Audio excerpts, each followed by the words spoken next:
The straight path you get from 5 daily prayers, it's unlike anything else in the world. It's better than anything. Having that connection to Allah is better than anything. I was a Muslim myself. Were you? At some point, I was extremely devout. And I will tell you that at some point, I felt very, very much at peace. This is the funny thing. I felt that I was in complete and full obedience.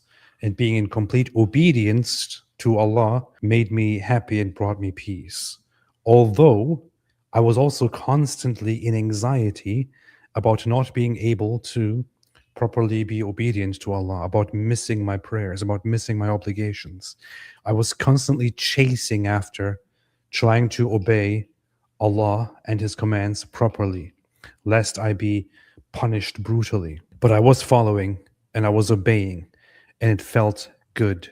I felt really, really good. There was a point when I was so happy, I would go about my day. It felt like I was drunk with happiness, with satisfaction, because I was fulfilling my obligations and doing my prayers all the time. And I would pray, and I would pray that Allah never takes this away from me and always keeps me on this straight path and always keeps me praying and always keeps me obeying. That's all I wanted. It felt good. It felt happy. In that state, I can sympathize with somebody who is in that state. I can sympathize with a Muslim who is in that state and who actually thinks, wow, this is the best thing ever. This is the best thing ever, man. This is beautiful. Nothing can beat this. Nothing else out there in the world can beat this. I felt that way too. But it was also really, really messed up.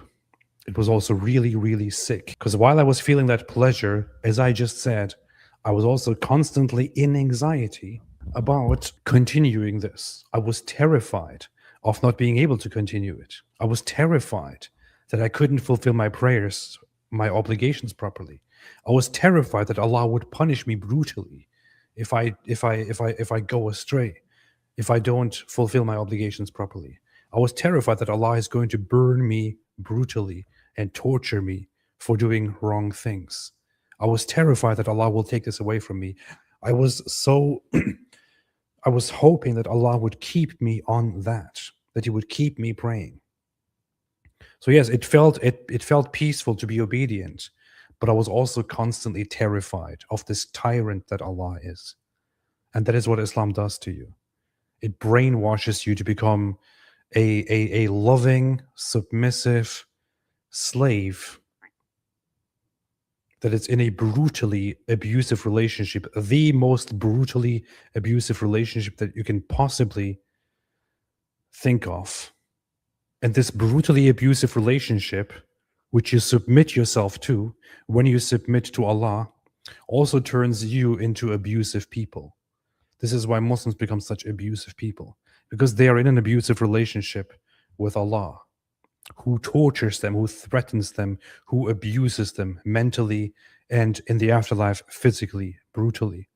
It turns them into abusers as well. It turns them into brutal people as well. There is nothing loving about it. There is nothing good about it. There is nothing fulfilling about it. And what are you promised? You are made to worship. You are made to worship Allah. If you do not worship Allah properly, you will be burned, you will suffer, you will be tortured.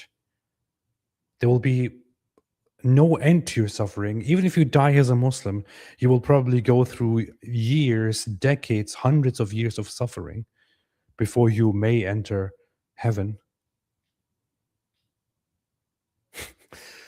That is basically the relationship. That is the relationship. That is what it is. That is what Islam is all about. It is Muhammad's sick system. Muhammad's very, very sick system that he created in his head in the 7th century. This sick, messed up, abusive man created this system in his head that he called Islam. That is what Islam is. Islam is submission to that absolutely sick and messed up fake creator, Allah, who is completely based on 7th century insanity. And it has no connection at all, in truth, to the Bible, to the God of the Bible, to what Christianity teaches, to what Jesus told us, to what the prophets have spoken, to what the prophets have said. No connection to any of this at all. No connection to the loving God who loves you. No connection to the loving God who creates you in beauty in his own image. No connection to the loving God who wants you to believe in him and who gives you life. No connection to that at all.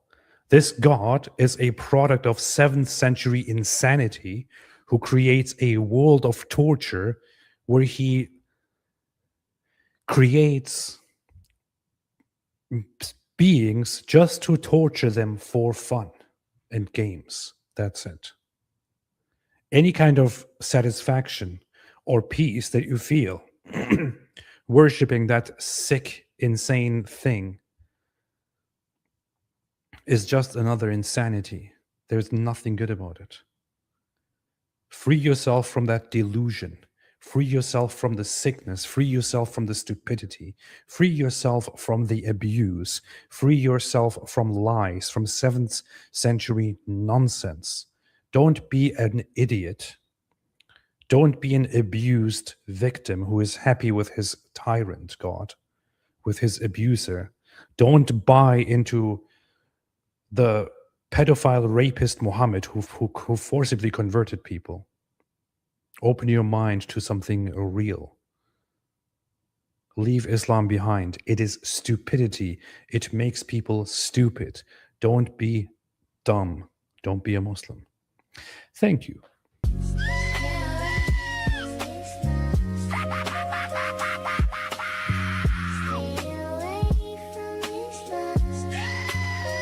Stay away from Islam.